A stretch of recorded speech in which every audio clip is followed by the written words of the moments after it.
nous en venons maintenant à la phase, à l'aspect diplomatique que tout le monde s'imagine est le cœur de la diplomatie. Je parle de la négociation.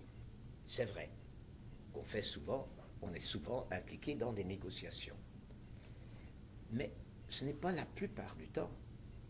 Les négociations se préparent, si elles doivent réussir, elles se préparent longtemps d'avance.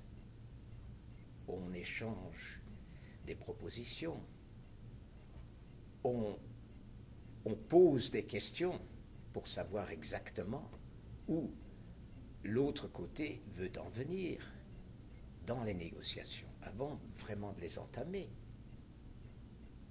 On échange à l'occasion même des projets écrits. On dit, ben voilà le genre d'accord international qu'on voudrait voir. Voilà, et voici, et je vous explique les raisons pour lesquelles il est important pour mon pays. Et c'est seulement après des mois, parfois des mois, de consultation et de formulation et d'élaboration, de développement de ces idées qu'on en arrive à la négociation elle-même. Par exemple, vous avez entendu parler de la négociation qui est en train de se faire sur le grand accord commercial du Pacifique, l'accord de coopération du Pacifique. Notre gouvernement, le gouvernement canadien, veut en faire partie. Nous n'en sommes pas encore à la vraie négociation, mais la phase de pré-négociation a commencé il y a déjà quelque temps. Quand on arrive vraiment à la phase finale, c'est là où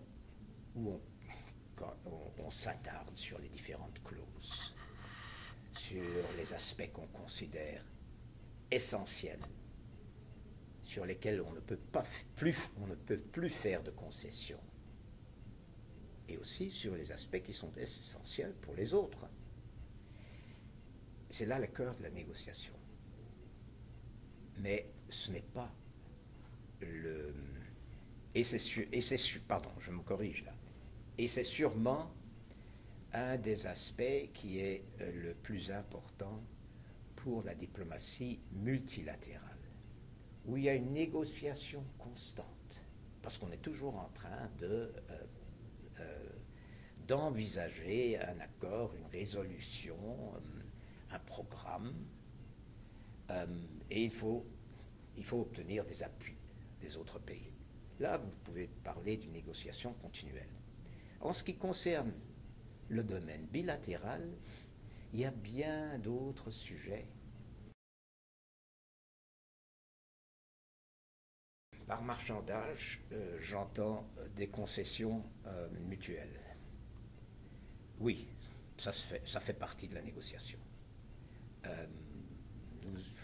Il faut faire chacun doit faire des concessions. Parfois, on en obtient plus que l'autre, ou parfois vice-versa. Le marchandage, je pense qu'il est encore plus important dans des situations multilatérales.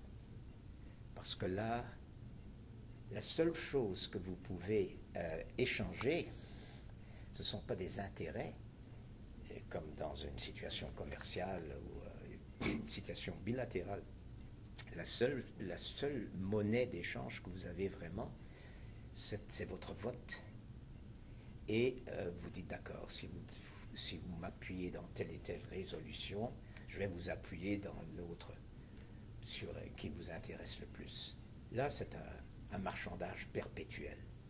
Le grand avantage là-dedans, pour un pays comme le Canada, c'est que chaque pays n'a qu'un seul vote, sauf dans quelques organismes spéciaux. Mais chaque pays a un seul vote. L'Andorre ou Nauru a un vote comme les États-Unis. Et donc, chaque pays a une importance, a le même poids.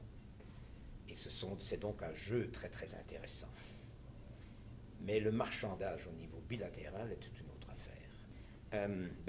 Vous avez la situation actuelle où le Canada, s'il veut vraiment entrer dans cet accord du Pacifique, devra faire des concessions importantes dans les mesures de protection qu'il a pour certains marchés au Canada. Et je pense notamment au marché des denrées alimentaires et du lait et du fromage, du marché laitier, où nous avons des protections qui sont tout à fait spéciales. On dit, mais je ne peux pas vous dire cela de façon officielle, je n'ai aucune idée, mais on dit dans les journaux, on lit dans les journaux que M. Harper serait prêt à céder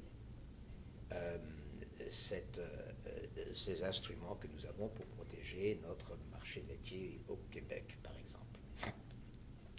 Ça, c'est un marchandage.